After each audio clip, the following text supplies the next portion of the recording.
It's a goal! Can you believe it? It's extraordinary. I want to talk about the Adelaide Crows for a moment. Fascinating year for me. I can't get my head around where the Crows are at. Sometimes you think they're a very good side. Does that silence a bit of their critics, that win, Tim, or the question is still there for you? In the short term, the question that is still there for me is the one that Duck raised at the beginning of the program, and that's what's going on behind the scenes at the moment. Yeah, look, it's concerning because, you know, there's been a lot of their, good players over the years that have been dropped. Now, what that does to the group, we hear noise, and surely some of those players are not happy. And I know they caught up a couple of weeks ago, and apparently the feeling at Pikey's house was one that was, really joyful, and Jenkins and these guys were really happy. But no player's happy when they get dropped, no. and they're getting paid really good money. But you just get the feeling. The Adelaide Crows for a little while now in the era of Rashudo and McLeod and Edwards and Hart and these Bickley as a skipper, this was a powerful club, really powerful club. And they've been a great club since. But there's been so many players, Tim, that have wanted out. Now, it's not the state. South Australia's a great place to live, by the way. I love Adelaide, as you do, Das. But look at some of these players that have decided to pack up and leave. Imagine if all of these guys were still in the Adelaide Crows. That'd be premiership. That'd be a good goal premiership after premiership. I mean, there's been so many, and we're hearing noise. And it's noise, but we heard noise about all of those guys and they all left.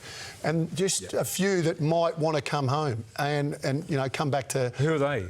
Mick's got a bit of a list, haven't you? Yeah, we've got a list coming up. And if ever there was a club to have a review, similar to what Collingwood and Richmond did, to find out what you're saying there, why do these players want to leave? What's going on in the front and back office of this football club? Well, have a deep question. dive, make it independent. They're a big club, but they're an arrogant club as well. They're the kings of South Australia. I reckon they need to go down that road that Collingwood and had a bit of... So, Mick, all these players you think want out at the moment? I don't know if they all want out, but they've all been linked to leaving. And where there's smoke, there's fire. Gibbs clearly, in and out. And you've got, obviously, Eddie Betts. Jacobs, well, he's been in the... he can't force his way back in. Alex Heath would be a big loss. Kelly's a Melbourne boy. You do hear things of Greenwood and Keith. So, I mean, if they were to lose 2 or 3 of those guys, some of those guys are right near the end, by the way. Yeah.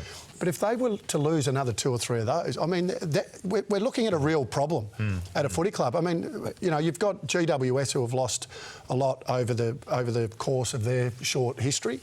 But Adelaide, in terms of quality, there's no other club that's lost that. Have you got a theory on that? Oh, no, that's what I mean. I haven't. I mean, when I was there, they were playing finals, and Rue was the skipper. I mean, so I'm not sure what's going on, but it's players wanting to leave your footy club's not a good thing. Time for a break. Up next, where the Swans rob, can anyone stop Dusty and the Tigers? Plus, Tommy Brown has some very interesting trade news coming up, all on Talking Footy.